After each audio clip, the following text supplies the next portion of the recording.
What's going on, everyone? Welcome back to the channel. It's your boy, Dead on Dave, and we are live getting you all ready and warmed up for Thursday night SmackDown. That's right, because I understand sometimes you get creaky, you get old, and you gotta have a full, proper wrestling warm-up. So that's what I'm here to give you. The full wrestling warm-up that you so desperately need, that your broken, tired bodies, well, at least mine, desperately needs. And, you know, today's topic changed quite a bit because there are some other things that I was going to talk about earlier in the day. And then, of course, the big news dropped. Not a huge surprise at all. It's one of those things that everybody knew was coming, except the people were like, Sting versus Undertaker, it could still happen. It was never happening. This is one of those things that most people felt was coming, probably long overdue, but it is coming to be official. Not quite official yet, but it is getting closer. Sting is retiring from in-ring competition. Look, he's going to be 57 this year. It's time. You know, it's time. It's sad because it's Sting, and, you know, he didn't get the longest run in WWE. It took forever to make this happen, but the reality is it did happen. We got to see Sting, and you know what? Considering everything that went into it, how long it took, how old he was, and so many other mitigating circumstances, I think overall it was a pretty damn cool little run that we got out of Sting. It lasted longer than some people might have thought. Maybe it was much shorter than other people thought it would be. But the fact is, it happened. We got some moments that I don't think everybody thought we were ever going to see. And I'm glad that we got to see it. Now, it's very unfortunate that it did end with an injury. I'm glad that he didn't bury Seth Rollins for the injury. He blames himself for not taking the bumps properly, the way he knows that he should be. The spots that he got hurt on, they're risky spots. They're a little dangerous. Getting thrown into a corner like that, they're scary. They are scary, but they're more than manageable. So it's hard to blame anybody in that situation, except for an old, aging body, which that was a risk that everybody knew it was going into that match. It's not like it was a big shock, like, oh, fuck, he's suddenly 56. No, he was always 56. And that's the reality of it. I think because of how long it took for him to get to the WWE, and I think for some of the weird things that he did in TNA, Sting's career does not get the love that it probably should. In my book, and I think in a lot of people's books, Sting is a top 10 guy, maybe a top 5 guy. I do believe Sting belongs in the conversation, in the greatest of all time conversation. He's not going to win this conversation. He's not going to win this fight, but I do believe he certainly belongs in the conversation. I mean, this is a guy that the things that he's done in his career are unique. They're impressive.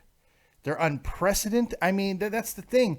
Unprecedented. Some of the things that he did, his character change in the late 90s, obviously, that's the big one that people are always going to remember. When he went from the franchise Sting, the guy that he could have been that career forever. He could have been that guy. He could have been the man called Sting for another 10 years. That's how long Hogan did it. You know, he could have done it that long. He didn't have, you know, we're talking really not as long as a run as the man called Sting as people would, you know, want to remember. It could have been longer. There was still more juice, more fuel in that engine. You know, he was not done with that character. But because of the way the industry was changing, because of the way the audience was changing, and the things that people wanted to see, and let's not forget the good old promotional tie-ins that you could use for network television, because the Crow was all over the place on TBS at the time. Non-coincidental stuff at all. But everything just kind of worked out into a gimmick that probably could have failed, and a gimmick that does not get attributed to its creator often enough, and that's Scott Hall. Sting didn't go, well, let me paint up my face and like the Crow instead of my, kitty paint, and I'm going to be dark and brooding. No, this was Scott Hall's idea. And it's pretty cool when you think about it. It was very cool the way it started one way and then really went darker, because at first he had the exact same face paint that he always had, but it was just black and white, and then he did talk and then he never talked again. It's like when he talked the one time when he went with the dark white paint and all that, he was like, the only thing certain about Sting is nothing's for certain, something like that. When he did that, I think people were like, okay, but somebody had the foresight to go, shh, let's just see what happens if he doesn't talk, if he doesn't show up. And he was so hot at the time, too. It's not like Sting's popularity was like Hogan's popularity when he was making his transition. It was Hogan was getting booed out of buildings in WCW, hell, even in WWE, little known secret.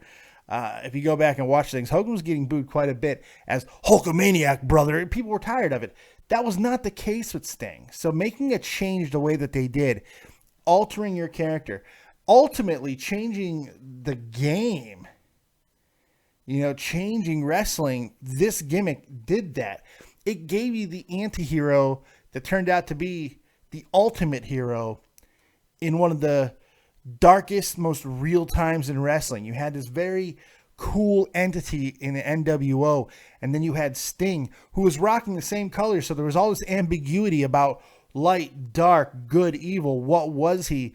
The vigilante, the Punisher, all these things that there was so much subtlety and so much real great creative process that went into this storyline, and that's his legacy. The man called Sting and all of that, the things that he did with Ric Flair, the Starcades, his matches with Vader, the cage matches, even the Shockmaster shit, all of the crazy death matches, the electrocution matches, and all the weird stuff that Sting was a part of, they were fantastic. Don't get me wrong. They were great. They were fun. They helped define his early years. But his legacy is going to be Sting. And I only have to say it in that way, Sting. When you say it that way, you know what image pops in your head. Baseball bat, little California choker thing, longer hair. I mean, that is what was so cool about that situation, about who Sting was, man. He was the vigilante. He was the guy who was righting wrongs, even if it wasn't always doing the right thing. He was the Punisher. He was a comic book hero come to life. And not even hero. Hero's not even the right word. There are so many things. There were so many things that went into this. It's just, I love that time. I love that character. And the cool thing, really, really cool thing about Sting was, I want to say 97 and 98, he won Wrestler of the Year. And it's like he barely wrestled in either of those years, but those are the ones that he just, it was about him without being a wrestler. It's amazing. It's part of the reason why his career was able to be as long as it was. That and the 3 years off, the 2 years off, whatever it was, before he jumped over to TNA, letting his massive guaranteed WCW contract get paid off like so many other people did, and I don't blame him for that. Sitting at home, getting paid for a contract that no longer even existed, because there was only so many contracts that Vince was going to actually, take with him when he bought out WCW. The rest of those were getting picked up by Time Warner and shit because they were guaranteed. I don't blame him. I don't blame Goldberg. I don't blame anybody who sat at home while the scrubs of the Alliance were on television with WWE. Big shout out to everybody in the chat. Jay Davis, Real Talk Metaphor, Messiah, my good buddy. Chris Payne is up in the chat. Joseph Martin, all kinds of good people. WWE Payne. SF boy who just got put on timeout. So anymore. What's going on, guys? Hope you guys are having a good time. It looks like people are watching college basketball. I could give two fucks of a less because we're talking about the career of one of the greatest wrestlers of all time. We are talking about Sting, and that's the most important thing in my world right now because it's cool that he is going to the Hall of Fame in just a couple of short weeks. That's where the announcement is said to be actually being made official, and I think it's the right thing for so many reasons. His health more important than anything else. I want to see Sting involved in wrestling, and this is the official report from TMZ. This is exactly what was put out earlier from TMZ. Sting was reportedly evaluated by several doctors that agree it's too risky for him to get back in the ring after suffering a neck injury against Seth Rollins at WWE Night of Champions last September. Sting was reportedly diagnosed with cervical spinal stenosis, which affects the nerves and can result in extreme pain and discomfort. Lord, don't I fucking know it. I mean, Sting, I applaud you for even considering going back. Because anything with nerves, I get you. See how my left arm is hanging today? It's because my nerve damage. He says it as he turns on his spinal cord stimulator. Because I understand. It sucks. It sucks. I get it. It's awful.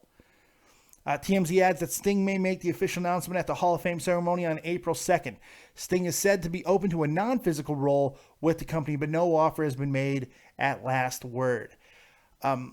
Everything that we have seen from Sting and Vince on camera and things like that really cool WrestleMania access, the insider thing, the 24, that we got to see the cool things between him and Sting.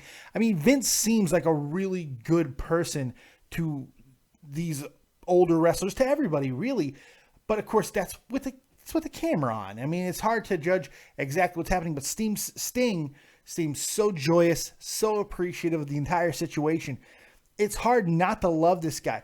Sting is a rarity in wrestling for another reason. I mean, this is a guy who's going out with virtually no dirty laundry. No really awful stories come to mind when I hear about Sting.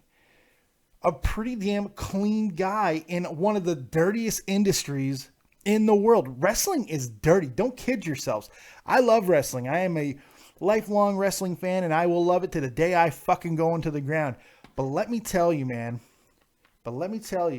Wrestling is dirty. For every Sting, there's a whole bunch more Von Erichs out there, okay?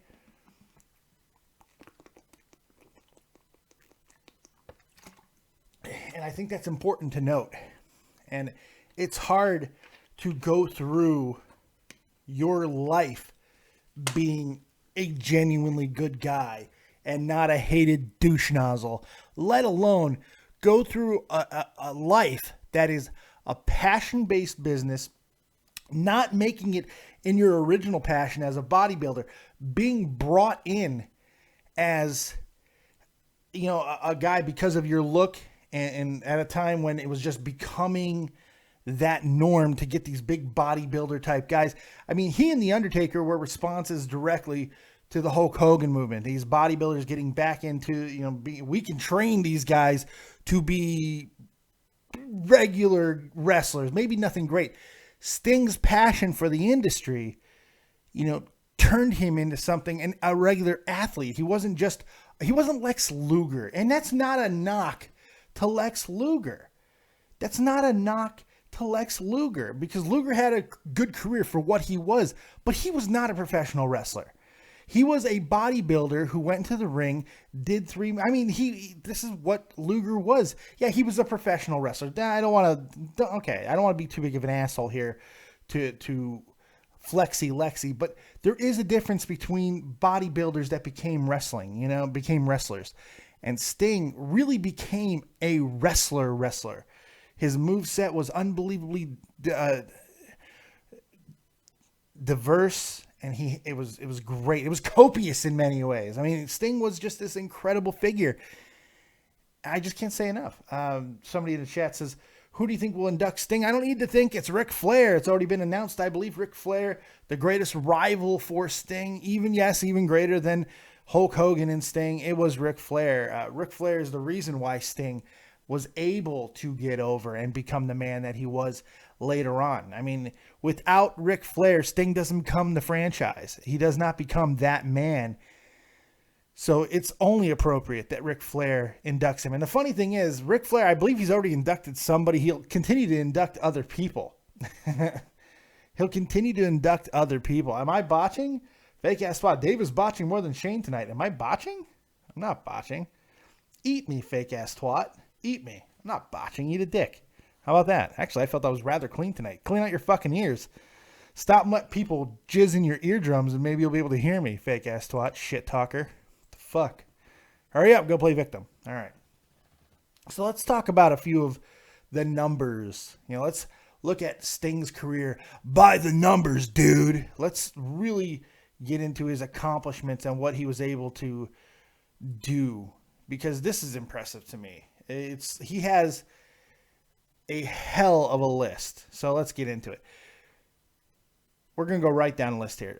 Jim Crockett Promotions World Championship Wrestling. He was NWA Television Champion, NWA World Heavyweight Champion one time, WCW International World Heavyweight Champion 2 times, WCW United States Heavyweight Champion 2 times, WCW World Heavyweight Champion 6 times, WCW World Tag Team Champion on 3 different occasions with Lex Luger, the Giant, and Kevin Nash.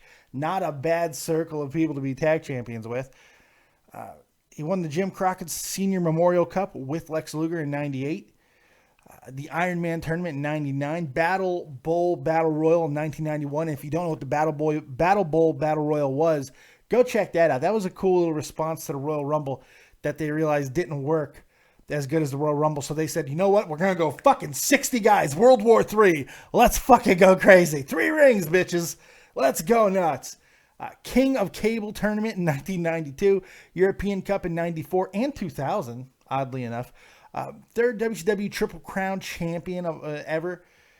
Comeback of the year in 2006, 2011, and 2014. These are Pro Wrestling Illustrated awards now. Match of the year in 91 with Lex Luger versus the Steiner Brothers at Super Brawl. Most Improved Wrestler of the year in 1988. Most Inspirational Wrestler of the year in 1990. Most Popular Wrestler in 91, 92, 94, and 97. Wrestler of the year in 90.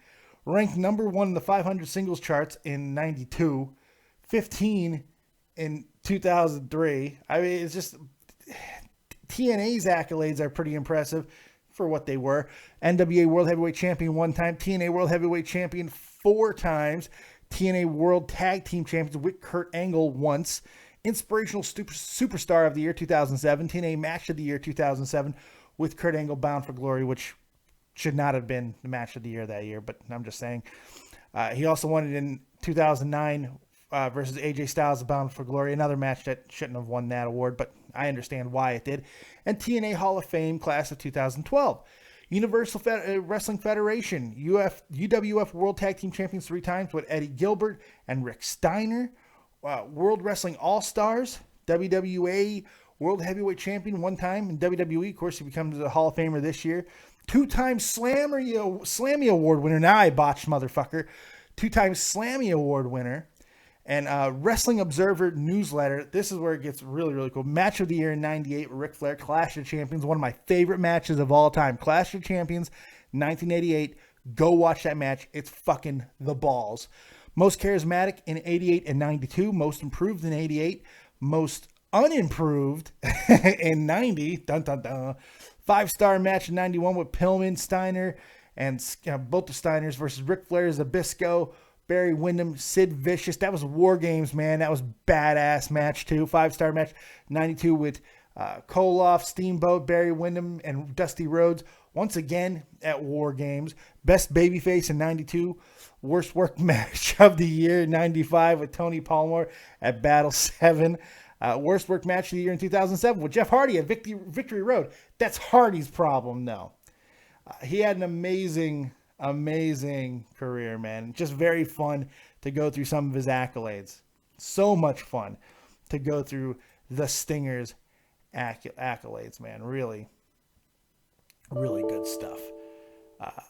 So I'm going to open up the phone lines. I got some other stuff that I'm going to talk about as we head into SmackDown in about 40 minutes. We got SmackDown in about 40 minutes, which, by the way, I've already watched, so I'm not going to be watching it live again because I already watched it.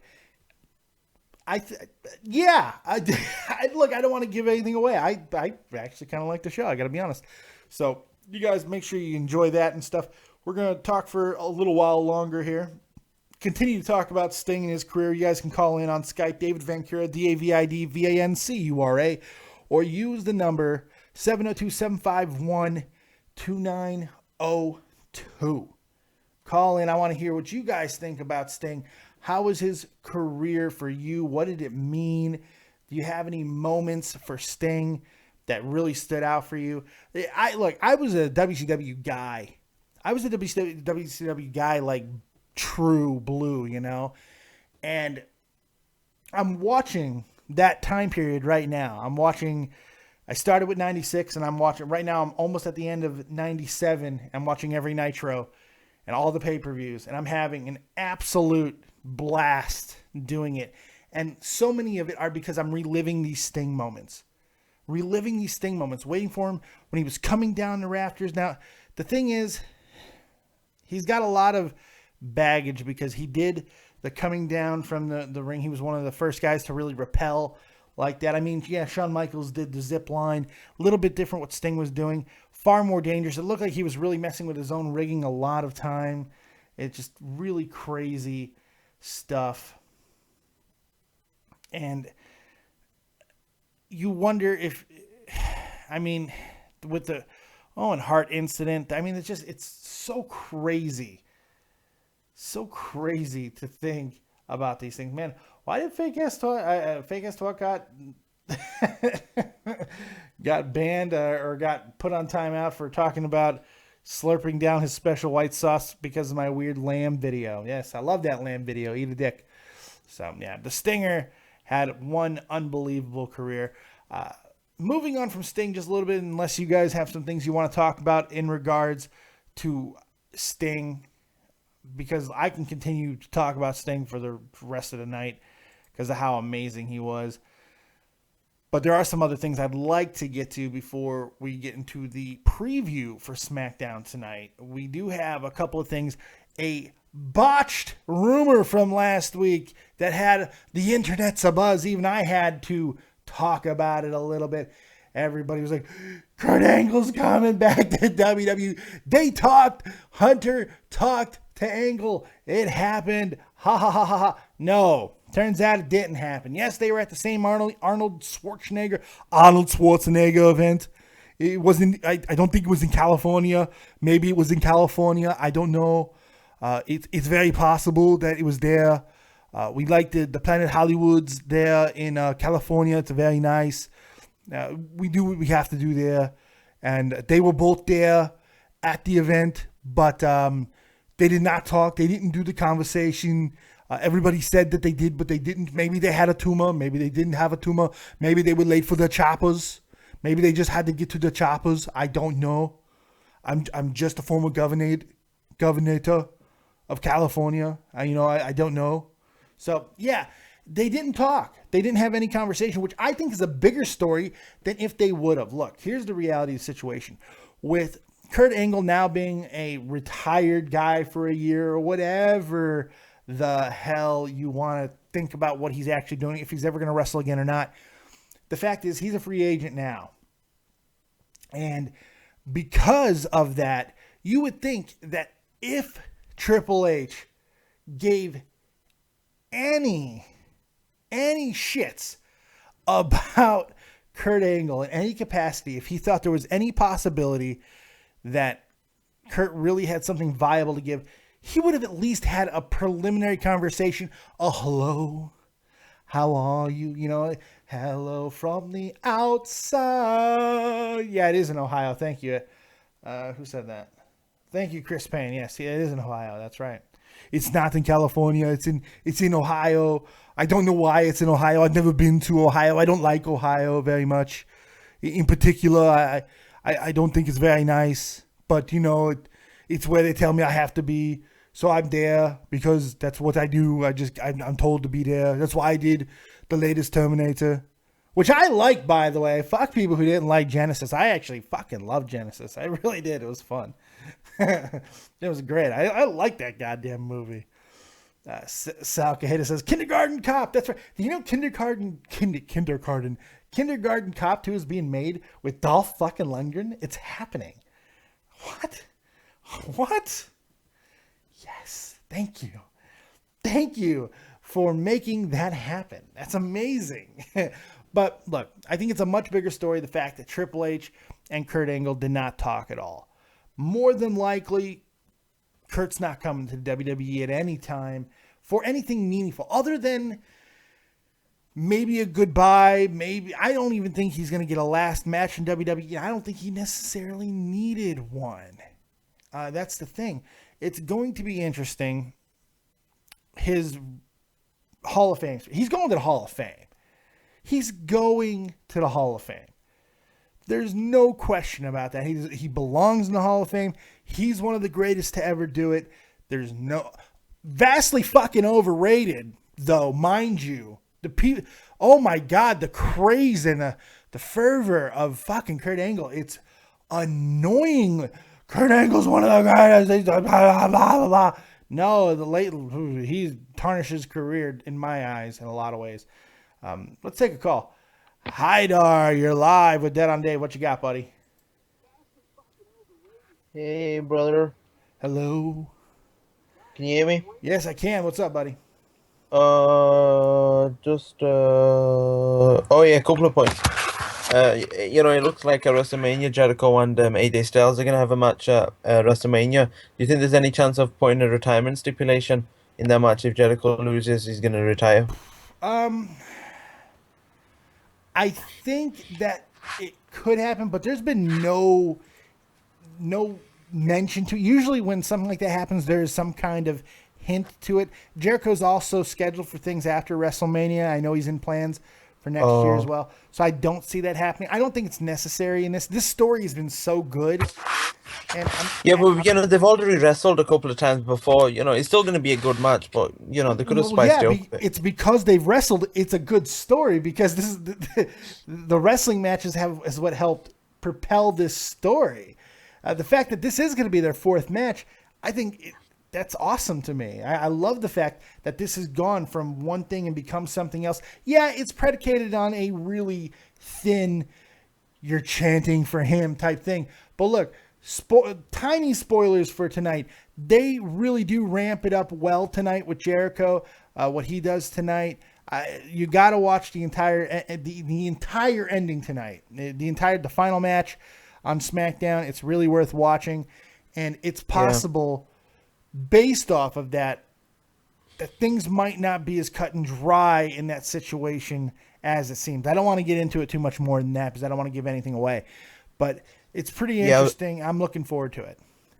I was just going to say, I think Chris Jericho is a badass as a heel. He's one of the best. Chris Jericho is a top 5 heel. Maybe not the top 5 wrestler all around, but as a heel, he's one of the top 5 heels of all time. Yeah, he's really funny, man. I like him. But moving on, in WrestleMania, the undercard I think is really poor. You look at Ryback and Kalisto and the Dudleys versus the Usos. They're not WrestleMania worthy matches. Well, I mean, these are the matches that are on the table. I mean, you could say that a lot of the times with some of the undercard matches from WrestleMania. I think a lot of people made the same arguments last year as well. A lot of the matches that were some that were being put together. But are you really happy with these 2 matches, for example? They're like superstar matches. No, I'm not. I'm not happy with them. But, the fact is there's not a lot of depth, main roster, like real top level depth, especially in the division that you just announced, that you just talked about with the tag teams. The U.S. title, there's no excuse. This should not be happening in any way, shape, or form. There are especially compared to where it was last options. Year. But the tag team, that's an interesting thing to me because they haven't added to it up until this point yet. So having a secondary main feud, even though it sucks ass with the Dudleys and the Usos, 2 tag teams that for completely different reasons nobody gives a shit about, I think because of who they are, though, it's going to work because it's WrestleMania. The Dudleys at WrestleMania, people are going to get more excited about it than maybe they are now. When they come out, it's still the Dudleys at WrestleMania. And I've said this a few times now, and I'll say it again because I think it bears repeating. WrestleMania is going to be one of these spectacle years. Sometimes there's a lot more wrestling, these great marquee matches that you point to and go, oh my God, that's not what we're setting up this year. This is a spectacle year. It's at Jerry World, 20. you know? Yeah, it's a good point. So, and that is not an excuse either. I'm not giving a pass on that because if it sucks, it sucks. But we don't know that it sucks yet. We just know that they're setting it up to be a spectacle. I know that there's not a lot of exciting, sexy matches that are making you just cream your pants over, and I get that. But we might be pleasantly surprised with some of the execution, especially after getting our fucking buttholes blown open by NXT just a couple of days before. Yeah, that's gonna be awesome, man. But what about thingy like The Rock and Shawn Michaels? You know, they've not been, booked into anything yet, and there's only 2 more Raws left. So The Rock will not probably get anything announced. From what I'm understanding, The Rock is being allowed to call his own shot. Everything I'm reading is saying The Rock is calling his own shots. He's basically going to tell Vince what he wants to do, and Vince is going to say, okay. With Shawn, I'm hearing a lot of talk about him leading a group of legends into some sort of a match, kind of similar to what they did last year with the Sting Triple H match. I'm not sure what legendary groups or what legends he'll be leading in or in what match. Are they going to be getting involved in the World Heavyweight title match? Are they going to be getting involved in the Undertaker-Shane match? That's where I'm guessing. I doubt it. Shawn Michaels will I take think it's him going to be the Hell in a Cell. Unless he's going to be... I doubt it. Unless he's going to be... Like, if he's not refereeing the Triple H match, then he'll more than likely be part of a whole big contingent of wrestlers who are going to be involved in that Undertaker match.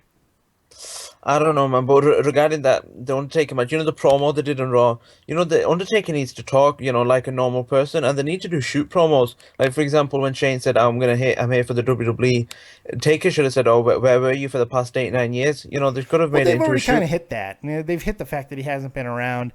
And I think they've addressed that. Hitting it again doesn't really make sense to me. I mean, Shane did a really good job of, I think, early. Look, the promos have gotten worse, and a lot of it's Shane's fault. He's botching like fuck. Yeah. He's forgetting things. He's getting lost in the moment. Yeah, just hold your thought there. When Shane makes a botch, he should just carry on. He should not acknowledge the botch. What do you think of that? Well, when made the mistake on Raw, not everybody is able to do that in the moment.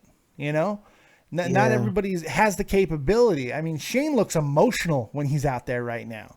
It's easy to sit here and say, well, he should just be able to carry. Look, he's been away from the business. This is the business he was fucking grown up in. There's got to be a lot of emotions for him. I mean, look, the reality is he's gone off. He's made his own legacy in China. He's done some really great business stuff. And he has watched his sister and Triple H in reality. This is no kayfabe bullshit. He's watched Triple H and Stephanie jump his place in line. Yeah. That's legit.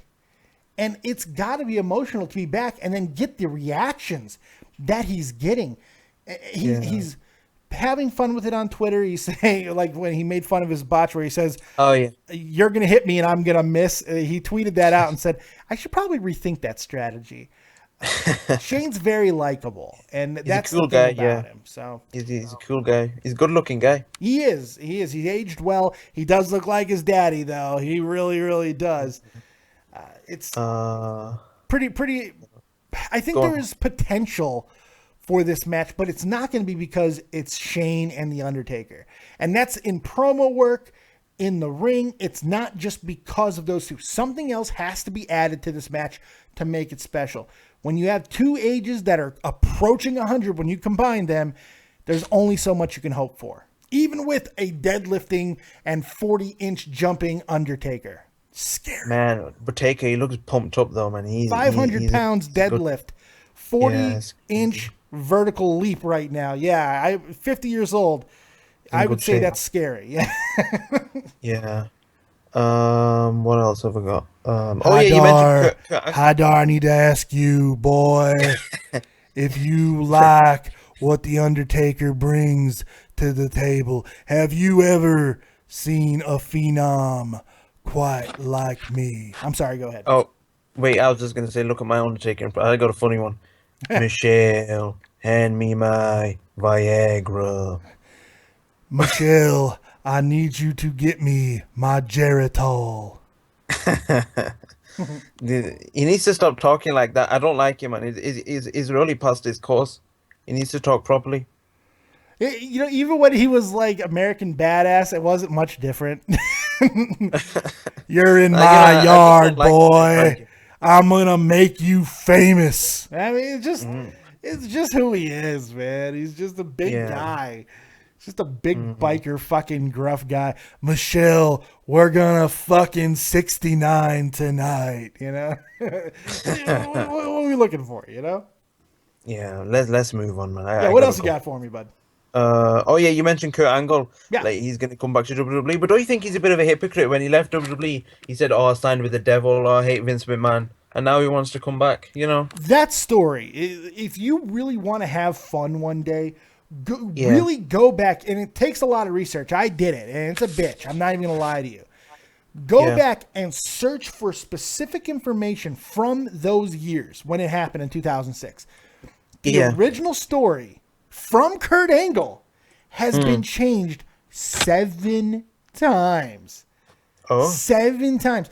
It's so interesting the way this story has changed and the way that it's gone, who left whom and why it all happened and all that. But to answer your question about being hypocritical, if he does eventually go back, which I don't know he necessarily will, I don't think the WWE wants him, not in a wrestling role at least. No. It's not hypocritical. This wrestling industry is so different than just about any other fucking industry on the planet because it is the circus. It's the modern day circus. It's the remnants of what the circus used to be. It's a traveling entertainment enterprise that is unlike anything else in the world. And it's a passion-based industry. You say and do shit, especially when you get to the level that Kurt Angle was on. Let's face it, not everybody reaches that. He was at a pinnacle that people don't fucking get to. So there's pride involved. There's pride. There's money. There's ego. We're talking about a guy who literally wrestled in the Olympics with a broken freaking neck. That's true. So what else are we supposed to think about this guy later on when his body is failing him?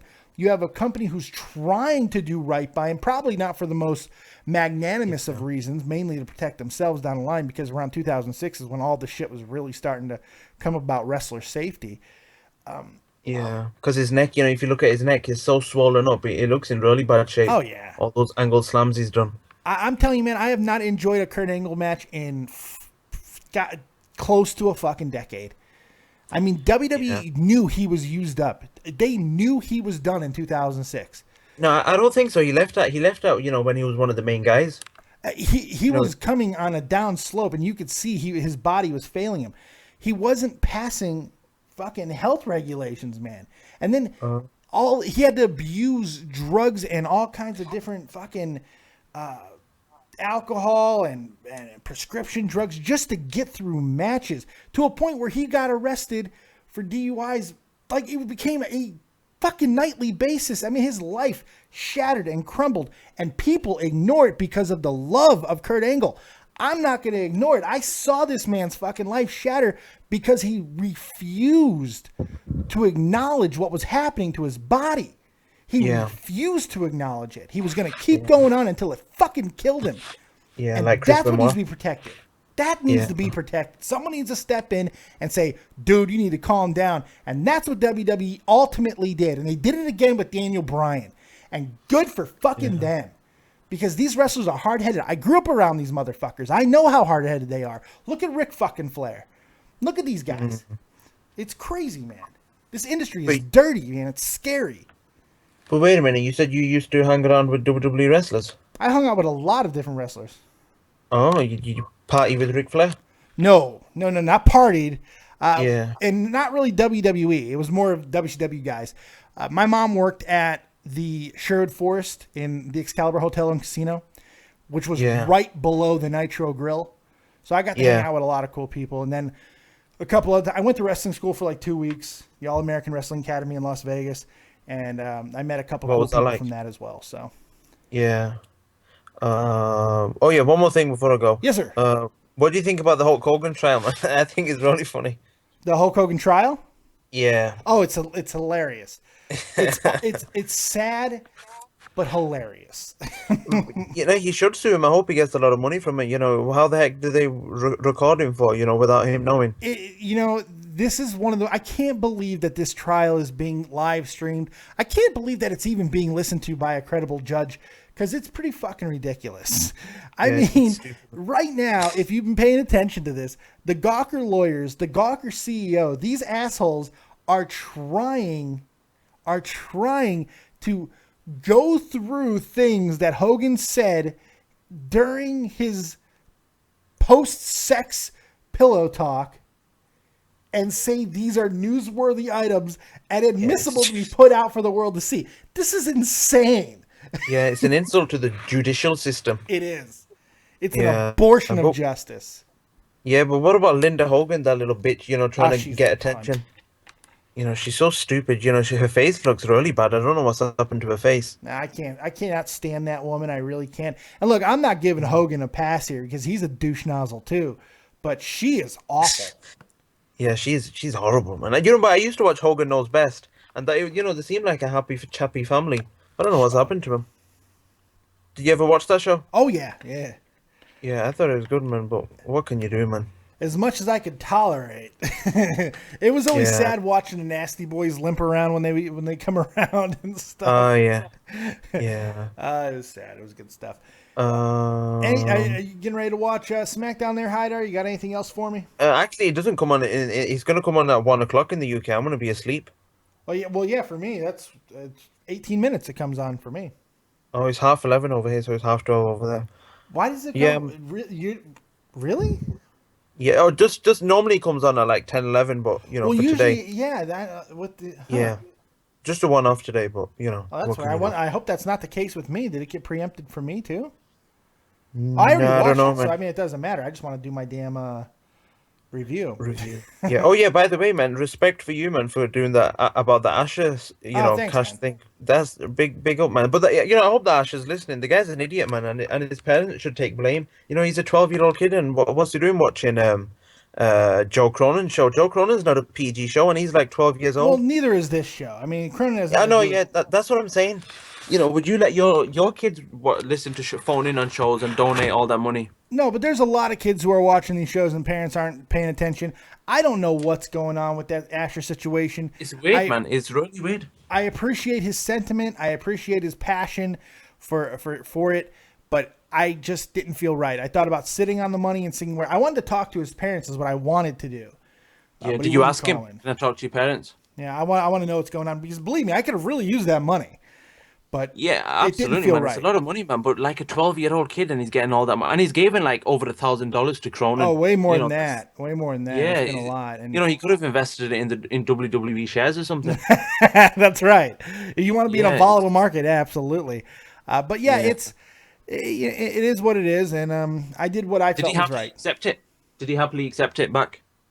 He took it back. I mean, he doesn't have an option. It's not like he can send it back to me. Well, I mean, he could, but he'd have to go through the thing again and get charged again. I just sent it back to him. I haven't heard from him, so I don't know. Yeah, but just one more thing. Isn't it illegal for 12-year-olds to have bank cards? There is so much ambiguity with this because we don't know if he took a card. There's cash cards that can be put in kids' names now to be used. We don't know if that was a situation. There's just so much we don't know about this. So that's one of the many reasons why I sent the money back. Yeah, it's good, man. That's a lot of respect to you, man. But the guy's a weirdo, man. And another thing, yeah, he starts taking shots at Tommy. I don't care about any of that. I don't care. I don't care about any of that. I mean, the guy from MTV, that Tommy, whatever his name is. Tommy NC. Yeah. Look, he's a kid. He's a kid, and I don't care who he's taking shots at. It's all good. Haidar, I appreciate it, man. You have yourself a good night, buddy. Peace out, man. Peace out. Tim King, you're live with Dead on Dave. What you got? Hey, what's going on, Dave? What's up, man? What you got for me? As you can tell, my voice is kind of screwed up from being in Cincy. Can't tell. But I don't talk to you. And booing the hell out of Roman Reigns. The promo The opening promo. I mean, I'm going to warn people right now. The opening promo. There's aspects of the opening promo that are decent, but then it just quickly goes downhill. But yeah, I can imagine you booed the shit out of him. Oh, I went crazy. You probably can't hear it because they probably censored a lot of the crowd, I'm sure. But I was yelling very loud as soon as he said something about winning the championship. Stop. It has not been out on TV yet. Stop. I'm not spoiling it. Well, people don't want to hear any. You are spoiling it. You are saying some of the things that he said. Stop. What do you got for me, man? What do you got? Hello? Sorry, I lost you there for a second. What do you got for me, buddy? But anyway, sorry for spoiling that. Oh my God, what do you got for me? Well, I was just going to tell you that it was a really good show, and I hope you liked what you saw. I did. I not going too far into detail, I did like it. I really did like SmackDown this week. I'll get into it more obviously on the review, but yeah, I did. So you had a good time. Well, I mean, of course you're gonna have a good time. Yes, I really enjoyed it, and I hope everybody else does too. Because I really wish I could say what happens at the end, like after the show, but when they stop taping. But call in on the review, and we can talk about it then. Okay. Sound but good, guys? It's going to be really good. So. Well, there you go. Now, see, you've gotten everyone's vaginas wet for later on. That's perfect. You got anything else for me before I get your ass out of here? No, I'll throw myself over the top rope. No, you don't get to throw yourself over the top rope. I toss your ass over. Jesus. Get out of here, Tim King. Holy God. You don't get to throw yourself over the top rope because that's not an official elimination. I throw you over. I throw you over. That's what happens. Let's take another call.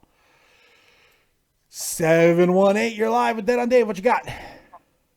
What's up, Dave? I just want to ask you, do you know the extent of Bray Wyatt's injury? Because I think it was his back or leg. I don't know. It's his back, and there's not a lot of information out there other than people continuing to say that it's really, really bad. And that there are huge plans for him later on. But, I mean, for a lot of people are stating WWE is taking caution because they're planning on him being the top heel of 2016, which makes me want to fuck a sock puppet. Oh, but I always wanted to see Bray get the push because he never got used. There is no way that they can rebuild him now, this year. They've got to slowly build him now. They got to get him away. They have ruined the Wyatt family. It's ridiculous to think that we're just going to forget them losing to the Titans of WWE. Oh my God, the team please retire. They lost to those motherfuckers. We got to remember that. So no, they've got to change shit up for this to work, and they got to rebuild him slowly. They have their top heel of 2016. His name is Kevin Owens, and if they don't fucking utilize him, you know what? Fuck him. Fuck him in the air. Do you think he's going to retain? I don't know. I honestly don't know. Because we don't know the match yet. Neville getting hurt changes things. Tonight changes things in some ways. You'll have to see that on SmackDown. So it's going to be interesting. Do you think? Wait, hold on 1 second. Bray Wyatt only got pinned like maybe twice. Doesn't matter. Doesn't matter. 30. Yeah, but he never takes the loss. But it's the family in general. He's leading the family, so when his family loses, he loses. It doesn't matter. Well, that's why I'm saying. That's why I'm specifically saying they have to break that shit up. The only way to save him is to once again separate him from the albatross that is that family that does nothing but fucking lose. Yeah, and then like Luke, I like Luke Harper. I think he's a great wrestler. Absolutely. I even like him more than. I think he's a better wrestler than Bray, to be honest.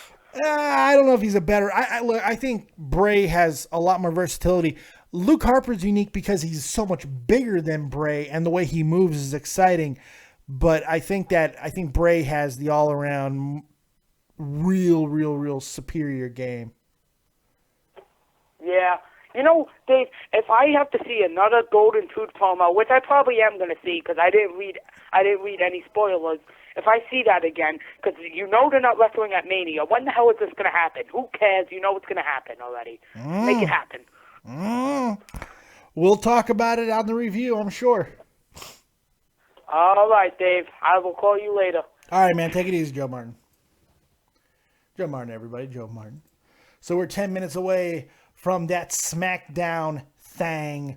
We're getting closer and closer to the SmackDown. Just good stuff.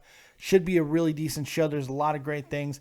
The match that's being advertised that most people are talking about is AJ Styles and Kevin Owens in the main event.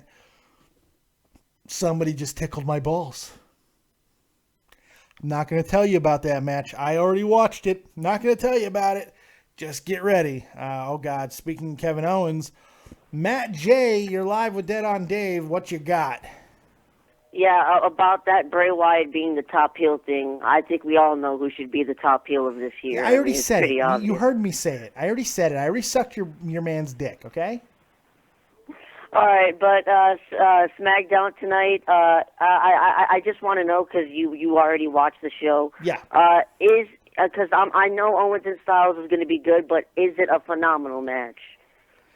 You're going to be happy with it. Okay, because I got to be honest, I don't think I could take Owens eating another pin. I'm not going to tell you whether he does or not, but I'm just going to say this. The way the match is, you're going to be happy with it. Not just you specifically as a Kevin Owens fan. I'm talking everybody watching. I think that the ending, the way that it happens, it while a little predictable, still, it's really solid. I think people are going to be very happy with it. The match is really good. I like it. I like the match a lot. And like Jericho and AJ, it leaves a lot on the table for future matches. Yeah, and that match better be the main event of the show, because I don't know what's going to follow that. So, yeah. Well, you'll have to find out. Watch SmackDown. It's about to start in 8 minutes. And then you'll be right back here with me, your boy, Dead on Dave. Yeah, I was going to ask you one thing. Do you think it'll be better, since Neville got hurt, do you think it'll be better to add AJ and Jericho to the multi-man Intercontinental match? See, I've thought about that. I've debated it. I talked to Too Tall about that. He doesn't think so and I agree with him on this, because of the really awesome and eloquent little story they have between AJ and Y2J. I like the story, and I do want to see it have a really great, epic WrestleMania event. In the same note, you can't really be against having them in the match with Kevin Owens, other than the fact that more than likely Kevin Owens is retaining, so it's a little bit of a waste in some aspects. But if there are plans to put the belt on AJ now, then sure. If AJ's in this match, I feel he has to win this match. And I was thinking the exact same thing. I mean, you're not going to throw him in there and have Owens retain, you know? He's going to be in the WWE for the next 3 years. So to have his first WrestleMania moment to be with Chris Jericho in a match that I'm sure is going to rock that fucking stadium. I know it's going to be great. I'm pretty damn excited about it. I think it's a good way to get introduced to the crowd. Look, there's some exciting shit happening right now with some of the wrestlers that are coming in. AJ is in a position like Kevin Owens. He's uniquely positioned that have worked with some of these guys, that knows some of these guys. This landscape of WWE will be changing over the next 12 months in some regards with some of the people who are coming up and coming into the organization. Hopefully this is all going to be positive and they're not all going to be buried, because you can't bury them all. You know, well, I mean, you can, but we'll see. I don't know. What else you got from me, Matt J? We're running out of time.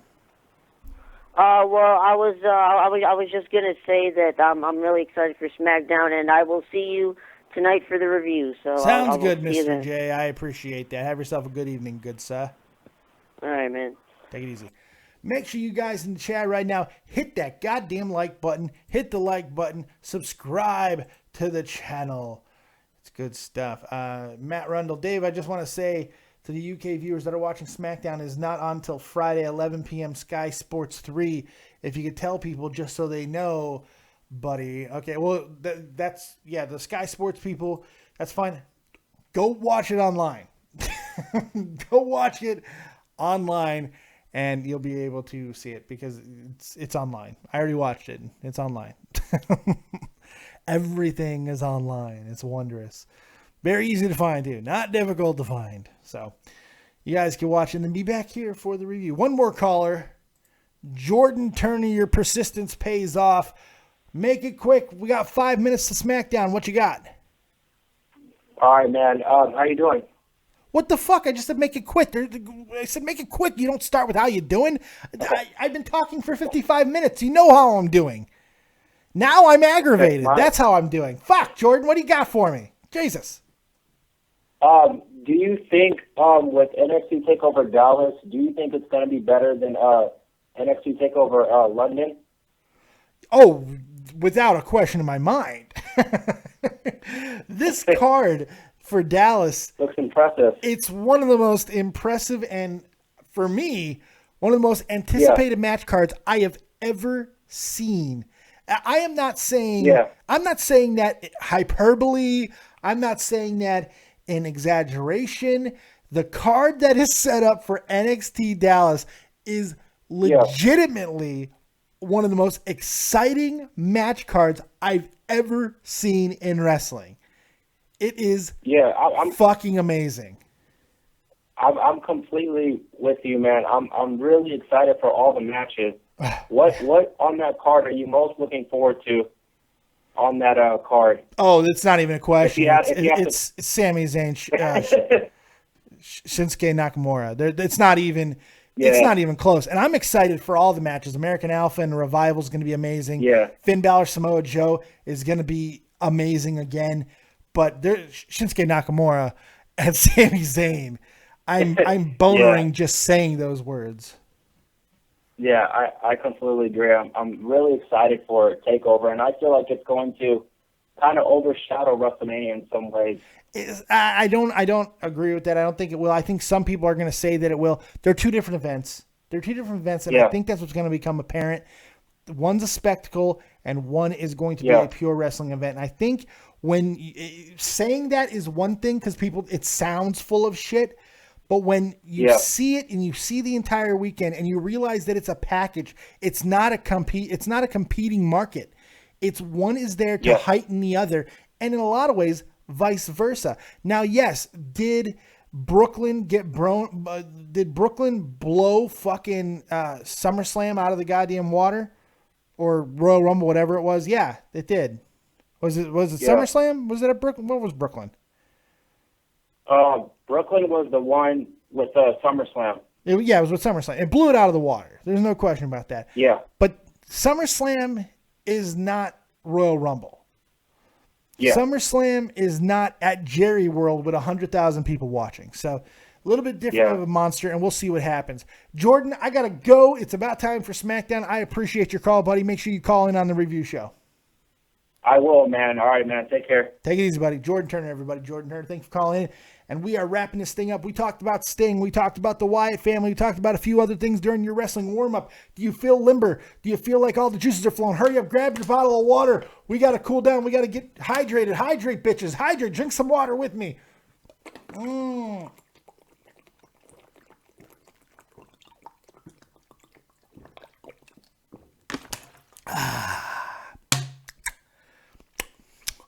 There you go. You are properly warmed up. I deem you all ready to go watch WWE Thursday Night SmackDown. Be back here for the review. We'll see you then.